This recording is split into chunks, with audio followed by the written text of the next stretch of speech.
ரேணுகாக்கா மனநிலைமை சரியில்லாம இருக்காங்க பாருங்க, அது வரைக்கும் சந்தோஷம். ரொம்ப சந்தோஷம்லாம் படாத. கதிரேசன் பார்த்துட்டு சும்மா இருப்பானா? ஆல்ரெடி அதுக்கு ட்ரீட்மெண்ட் பார்க்க ஆரம்பிச்சிட்டாங்க. கரெக்ட் தான்.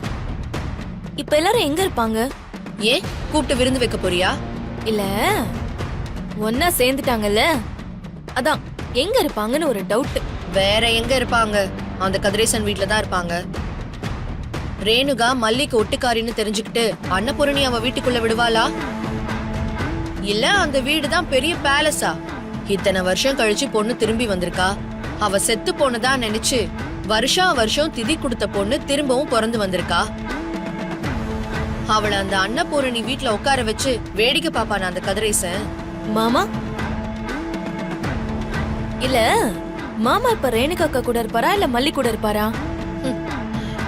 என்ன ஒரு நல்ல டவுட். இவளா அவளான்னு யோசிச்சுக்கிட்டு இருக்க கேப்ல நீ வேணா போய் முன்னாடி நிக்கிறியா? ராஜிமா பின்ன என்ன,